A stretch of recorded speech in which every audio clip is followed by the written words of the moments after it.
In 1984, I was actually in Berlin reading Orwell's 1984, which was really amazing because in the 80s, Berlin was a pretty amazing place, and the whole Orwellian Big Brother story was starting to arise, and a lot of people were talking about 1984.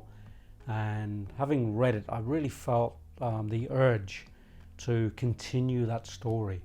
But it wasn't until many years later, 30 years later, when I found that inspiration, and I was inspired by reading one little sentence from 1984, from when Winston, the main character of 2084, and Julia, the main character, met outside the cafe. So I've taken one little snippet from that book, and I took some poetic license, and now I've continued that story that goes all the way up until 2084. So I've written a 100-year history of the continuation of a lineage from way back in 2084. So a very exciting story. I've gone from the dystopian Orwellian to more the utopian hopeful. So this is a very uplifting, hopeful novel. I'll just share with you that little sentence that gave me that deep inspiration to write this story. It was that her waist had grown thicker and, in a surprising way, had stiffened. Now, it may not make too much sense just hearing those words, but what I did, I took those words and allowed my imagination to grow, and from there, the birthing of the lineage is what I've actually written about in this novel.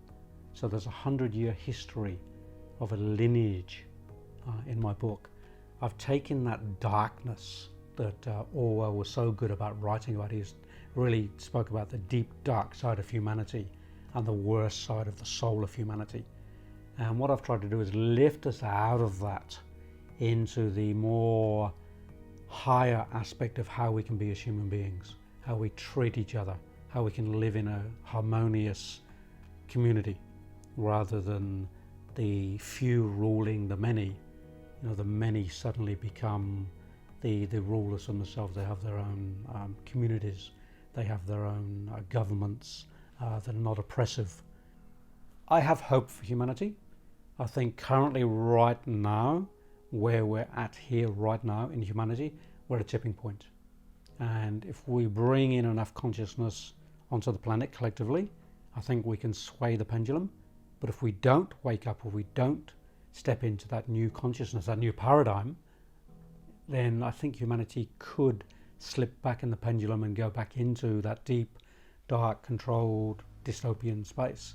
There's a lot going on the planet right now.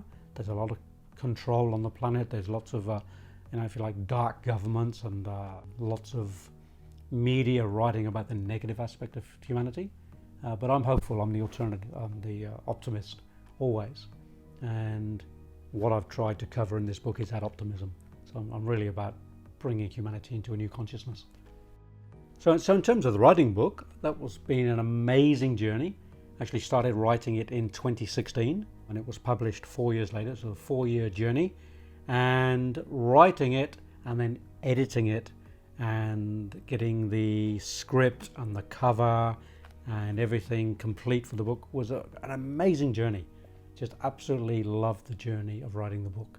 So writing this book is probably one of the greatest endeavors I've taken in my life in terms of my creativity. It was quite an amazing journey. It really brought my soul alive writing this book. It was quite an amazing journey. I'd almost say that while I was writing it, George Orwell was present. I really felt his presence while I was writing this book.